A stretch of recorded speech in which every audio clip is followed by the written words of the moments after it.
Happy Friday to you. Hope everyone's doing well today. Today we're going to do something exciting. I'm Dr. Wilson Trevino here at the Innovation Center in Atlanta, Georgia. We're going to be interviewing one of the hottest new actors, his first actorial debut, Pat Mills. Let me find my pen here.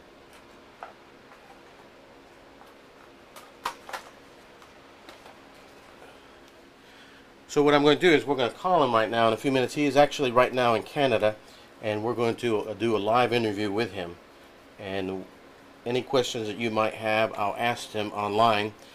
I'm speaking to you live from the Innovation Studios in Atlanta, Georgia. So here, I'll write it out. And his movies, his name is Pat Mills, from the movie Guidance, which is a funny movie about this guy who is a failed actor who tries to find his way. How's the sound? Can you hear me okay? Tries to find his way, and he gets a job as a guidance counselor, and he basically fakes his credentials and turns up to turning his life around. So right now we're going to do an interview with Pat Mills of Guidance. So I'm about to call him. He's right now in Canada. Let me know how the sound is. I got to see a little preview of this movie. It's a funny movie. A little background, he was the actor in the movie. He starred in it. He also wrote it, and he also directed it. He was a child actor in a show called You Can't Do That. And he hasn't acted since 1984, and he had to pay 10 years acting dues in order to be in this movie. It's done very well in the festival circuit. And right now, let's see what else he has to say. So if you have any comments or questions, I'm Dr. Wilson Trevino here in Atlanta, Georgia at the Innovation Center, and I'm going to interview live on the phone Patrick Mills. So let's call him and see. Lower this.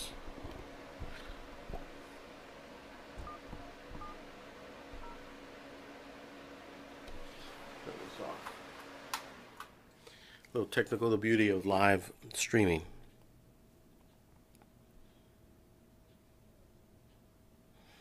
So right now we're calling to see if we get a hold of Patrick. There we go.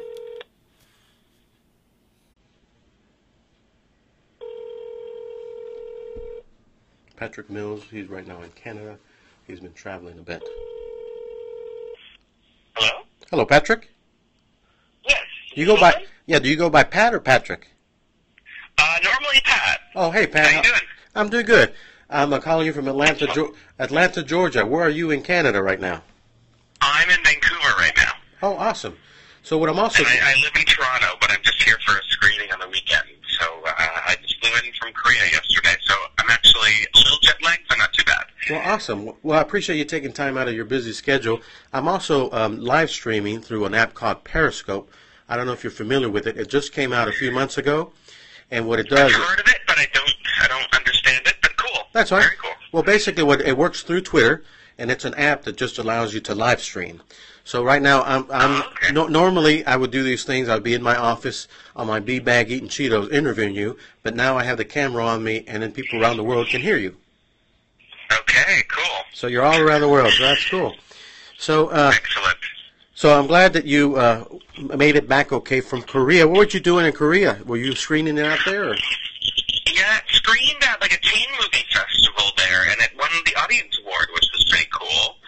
And it was called the Seoul International Youth Film Festival, and it just ended right before I left. So, yeah, I was there for a week, and it was my first time in Asia, and I really had a really good time.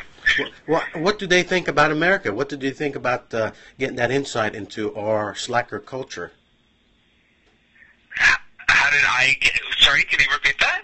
Well, how did your viewers there in Korea, what was their feedback getting insight into the American slacker culture? Well, they really enjoyed the film. I'm not sure if all the comedy translated, but they all seemed to really love the story in the film. So I know, because they're all very, they're all like the culture is a harder working culture than David's attitude towards life. So it's interesting, although they do like to drink. Well, They say out of all the Asians, the Koreans are the most passionate, that they don't mind showing off their emotions. Oh, okay, I can see that, definitely. They say that. Now I did see your movie, a screener. I loved it. I thought it was hilarious. But for our audience, tell us, what was your film about? The film is about a former child actor who's in his 30s, and he doesn't really know what he's doing with his life, and he's got to pay his rent. And he's immature and thinks he can help teenagers, so he ends up faking a resume and assuming the identity of a high school guidance counselor. And so he goes into a high school, and he kind of uses his fucked up ways and gives advice to teenagers and drinks and smokes drugs with them. And he can relate to them on a level that other counselors can't. Now, you were both the writer, the actor, and the director. That's certainly a lot of hats to wear. How did you come up with this story? I mainly created the story out of a character. So I was a child actor myself when I was a kid, so I kind of created this alternate lifespan from my own childhood. So I kind of imagined what I would have turned out like if I had gone a very, very different path. And so it came out of this alter ego that I created out of myself, just being, a character that would drink too much and then, give advice. So it came out of there, and I kind of made the story around him.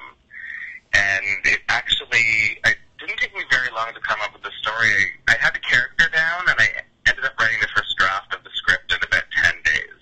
Wow, 10 days. Kind of came out of me very, very quickly. I think because I understand the character so well, just because he's based on the worst qualities that I had, and he's based on all of my insecurities. So it was really easy to vomit all of that out, if you know what I mean. Well, I think you touched on a lot of our insecurities, especially us Generation Xers that have always been labeled the slackers. And we were the first to be criticized, but now the millennials, fortunately, take all the heat from us. But right. How did you write it? Did you just lock yourself away for 10 days? Did you write it longhand? How did you put it together? I pretty much got obsessed with it over 10 days, and I just kind of wrote every single night from 10 p.m. until 4 in the morning. That's sort of my process. And sometimes I would have some beer to coax me through the writing, which actually really helped write the dialogue because I was a little tipsy myself. Now, you said you were a child actor. What was the show that you were on? I was on a show called You Can't Do That on Television, which was really big on Nickelodeon, and it's famous because Alanis Morissette was on it as well. Oh, okay. And it was shot in Ottawa, and it's a super weird, low-budget, variety show for kids that kind of worked on gross-out humor. And I was on that for a couple of years, but thankfully I was never a child star, so I never really got spoiled in that regard. But I could see it around me, and you could see how these kids who don't have any life skills get propped up and groomed to be the next big thing, and then they don't know what to do with their lives, so they kind of fizzle out, or they cope with booze or drugs or mental illness or whatever it is. So it was interesting that I got to experience that, but also see it from afar. Now, there are several people in here that they say they remember that show here on the. Yeah. So that's good. So you have some fans for listening. Pretty popular. Mm-hmm. Cool. Now, what made you make the transition from being an actor to a writer of a movie and then a director of a movie? How did that transition happen? For this film in particular? Yes. Well, I wasn't initially going to play the character of David, but when we were auditioning a lot of people, we just couldn't find him, and because he was so me, it just made sense that I ended up playing him, which we were all really nervous about, just because it was my first feature, and we didn't know how I would handle all three hats on set.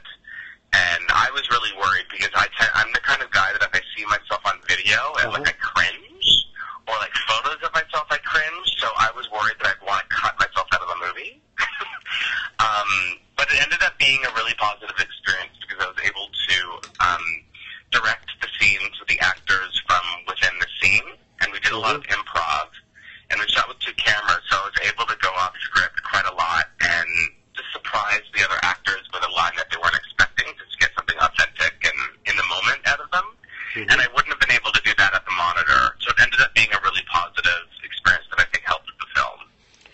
tell us about that journey.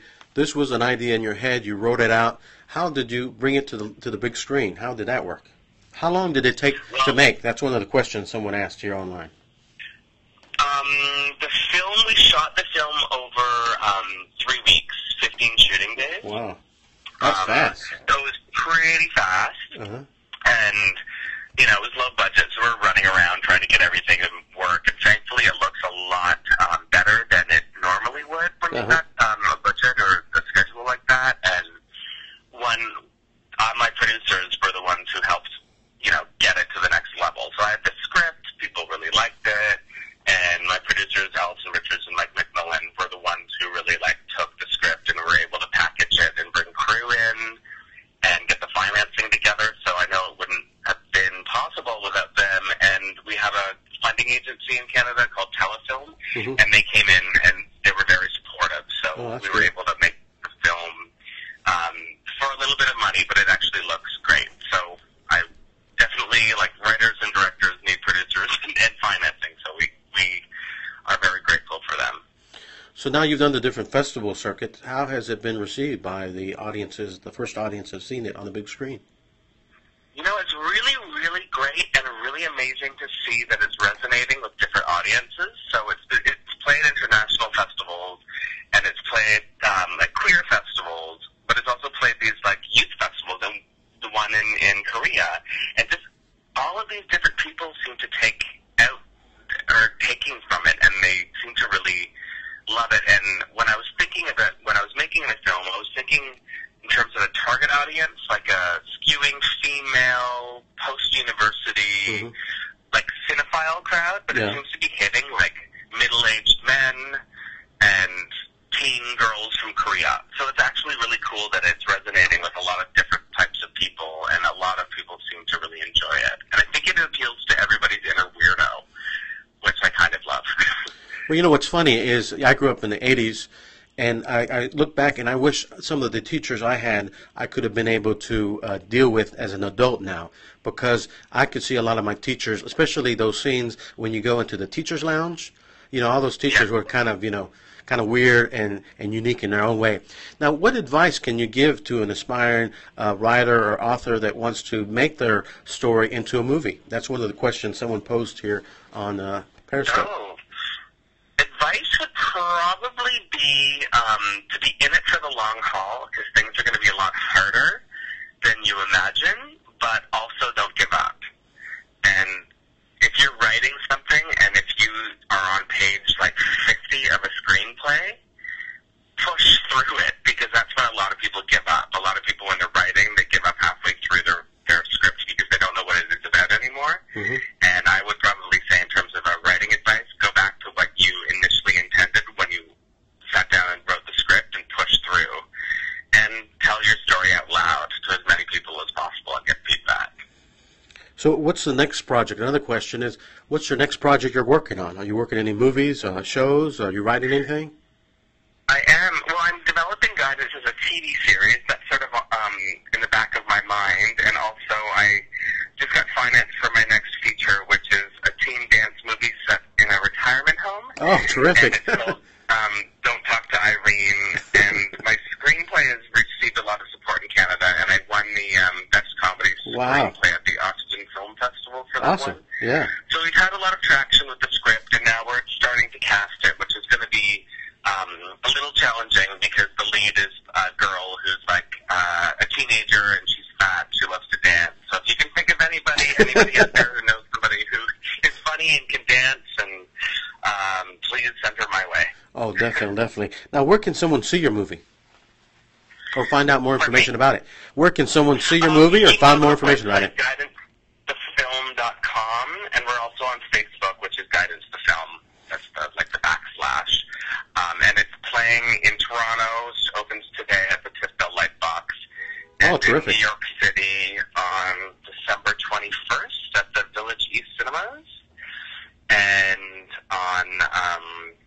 in LA at the Sundance Sunset on the 28th, and Seattle at the Fifth Cinema on the 28th as well. So it's opening both in Canada and the U.S. Oh, that's awesome. Is it going to be later on demand or live stream or in smaller theaters? I don't know the distribution? Yeah, I think VOD platforms. I don't know when specifically, but I think that Netflix or iTunes definitely after our theatrical. Probably definitely in September.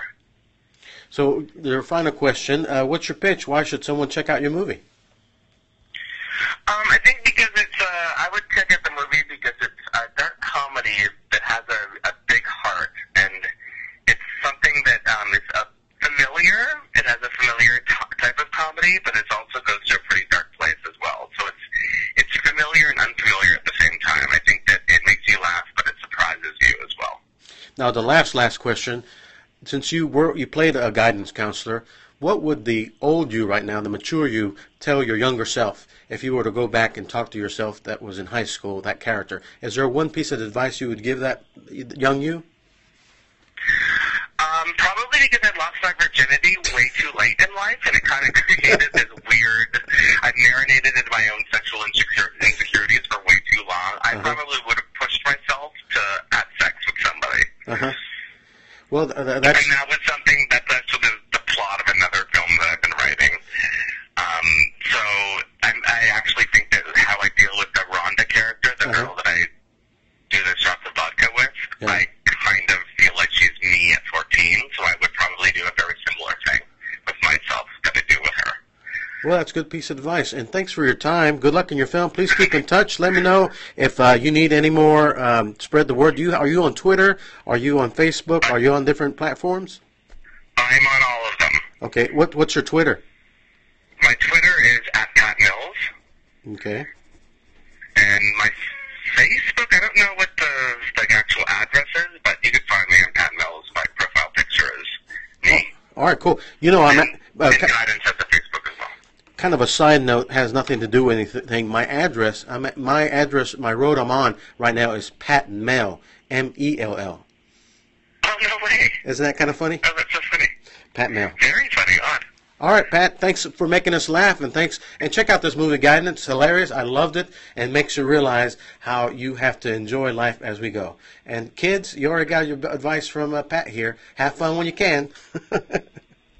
All right, thanks, Pat. Have a great day. Thank you very much. Bye-bye. Okay, bye. Thanks, and there we end our live interview with Pat Mills.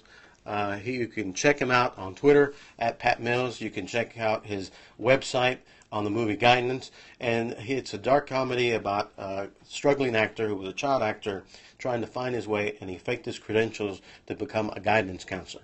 So that's one of the cool things about this medium is normally I would be doing this in my office by myself, writing down notes and listening to the interview, but now I get to share it with you guys. So because you guys are my peeps, I get to share with you some of the insight being a speaker and a writer of some cool events I go to. I scope about ideas, and I also review different products. If you want to be interviewed or if you have anything you want to be reviewed, just contact me here at ABC Vision, Dr. Wilson Trevino. Cool painting, that is several paintings. One is Brazilian artist. This is a local artist here in Atlanta, and that actually is an Argentine artist that is a local artist that lives here in Atlanta. So follow your ABCs. Follow me here on Periscope. Follow me on Twitter.